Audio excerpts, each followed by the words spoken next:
Eu não sei se vocês viram, mas no duelo entre Arsenal e Tottenham no final de semana, um torcedor dos Spurs tentou provocar Declan Rice ao mostrar uma foto da esposa do atleta. Segundo a imprensa inglesa, isso pode custar ao Tottenham uma multa de 1 milhão de libras, caso eles não identifiquem o babaca e o punam. Lauren Fryer, esposa do volante, já sofreu insultos por conta da sua aparência, e vale a pena lembrar que ela até deletou as suas postagens lá do Instagram em abril de 2024, quando foi alvo de ofensas de muitos torcedores do Chelsea após a vitória do Arsenal em cima dos Blues.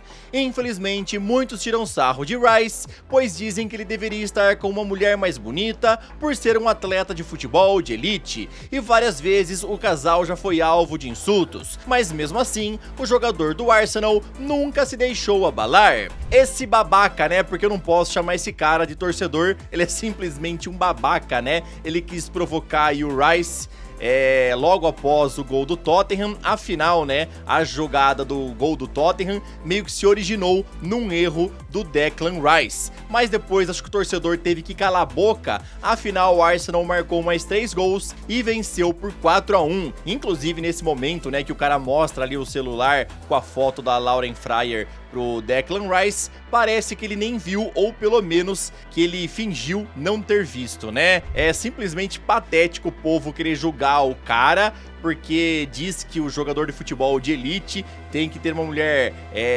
modelo, né? Aquela mulher capa de revista e tudo mais, né? E é simplesmente babaca demais a gente ver um torcedor fazendo isso. O Declan Rice é feliz pra caraca com a esposa dele, que também é muito bonita. O casal está junto desde os 17 anos e inclusive tem um filho que nasceu em 2022.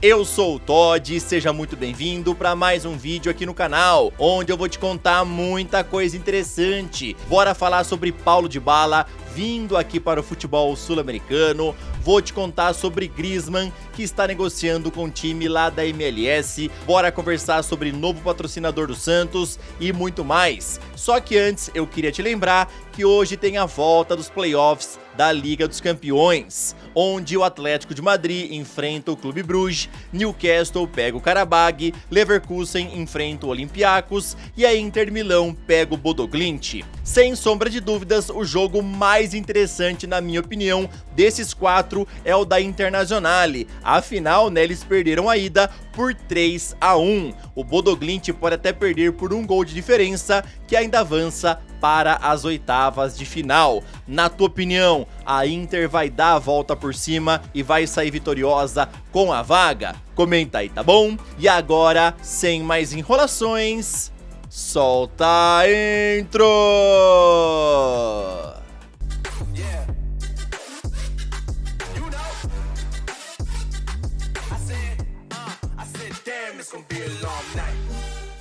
O Santos está à procura de um novo patrocinador master desde que a 7K rompeu o acordo no começo da temporada, e agora eles estão negociando com outra casa de apostas, que seria a 01. Segundo informação do portal GE, a proposta ultrapassa os 80 milhões de reais por 2 anos de contrato, porém tem um problema, e ele é que a casa de apostas ainda não está na lista das regulamentadas para atuar no nosso país. Ainda sobre o Santos, a torcida tá maluca após a eliminação no Paulistão e colocou uma faixa na Vila Belmiro, cobrando o presidente Marcelo Teixeira e o diretor Alexandre Matos por reforços, pois a torcida acredita que o time ainda está muito fraco para a temporada. O Vojvoda planeja usar força máxima contra o Vasco amanhã pelo Brasileirão, pois quer evitar um possível risco de demissão, e Neymar é nome garantido na partida. Para completar a respeito do Santos, eles negociaram um atleta, e esse jogador é o zagueiro Alexis Duarte.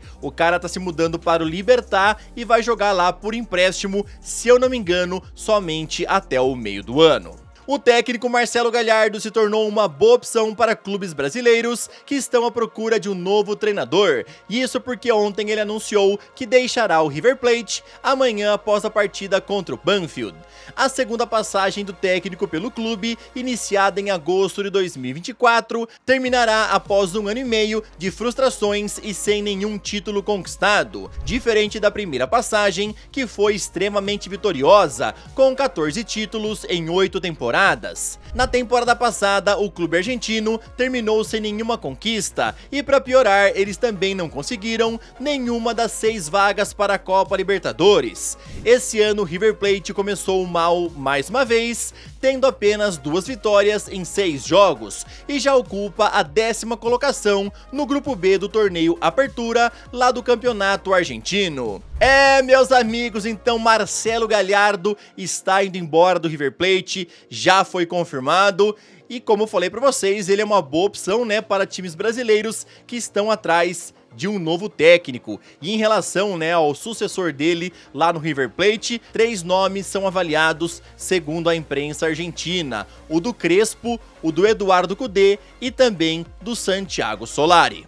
Meus amigos, parece mesmo que essa daqui vai ser a última temporada de Paulo Dybala na Roma, e isso porque o Boca Juniors avançou mais ainda no acordo com o jogador. Segundo o jornalista Matteo Moretto do jornal AS, o clube italiano ainda tenta renovar o seu contrato, que acaba agora em junho, porém está perdendo as esperanças, isso porque o staff já indicou que Dybala pretende voltar ao país onde nasceu.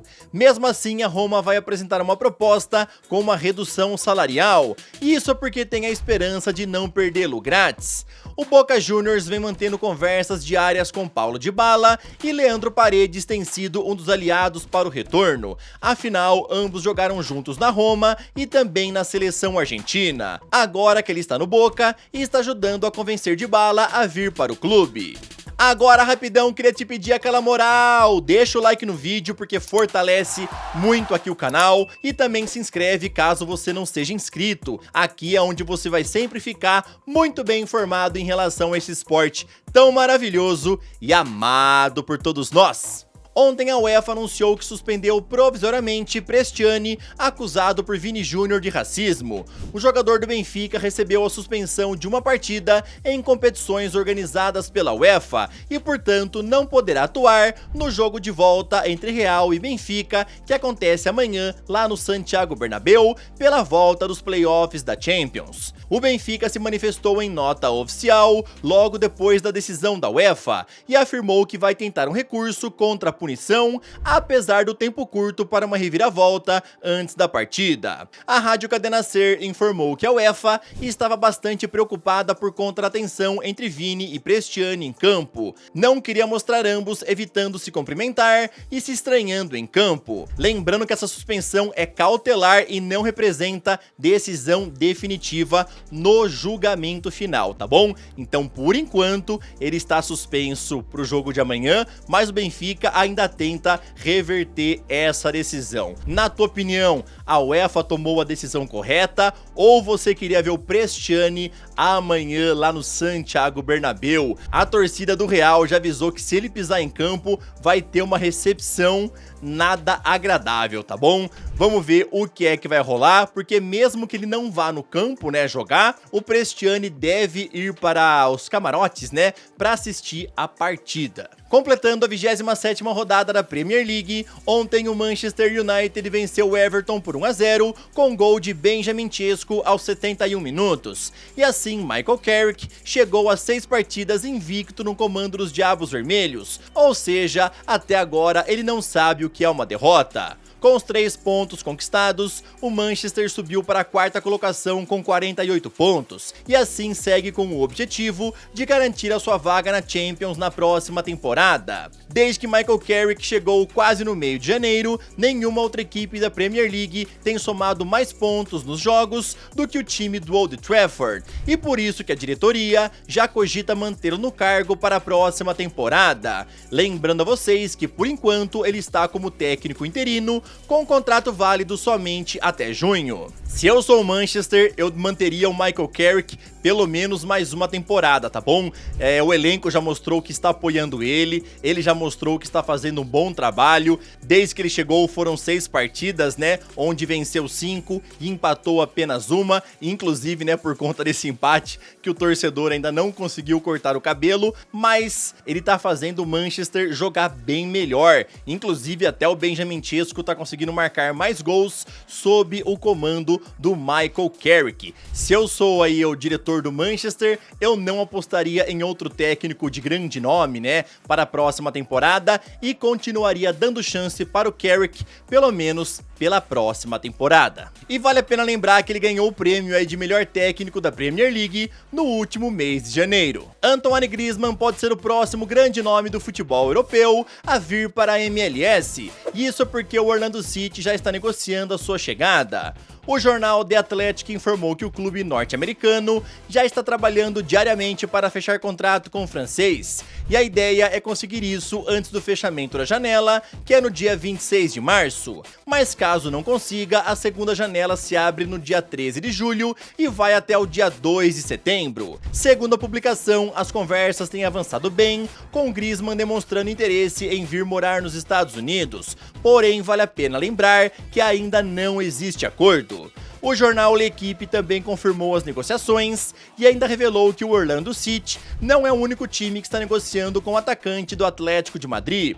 É praticamente impossível o Antoine Griezmann ir embora agora nessa janela que se fecha no dia 26 de março. Afinal, né, ele teria que deixar o Atlético antes do final da temporada. Então isso daí é praticamente impossível, tá? A ideia do Orlando City é conseguir contratá-lo na janela do meio do ano, que é quando a temporada europeia já vai ter acabado, né? Porém, vale a pena lembrar que além de atrair interesse de times da MLS, ele também atrai interesse de outros clubes, como por exemplo o do Galatasaray, lá da Turquia.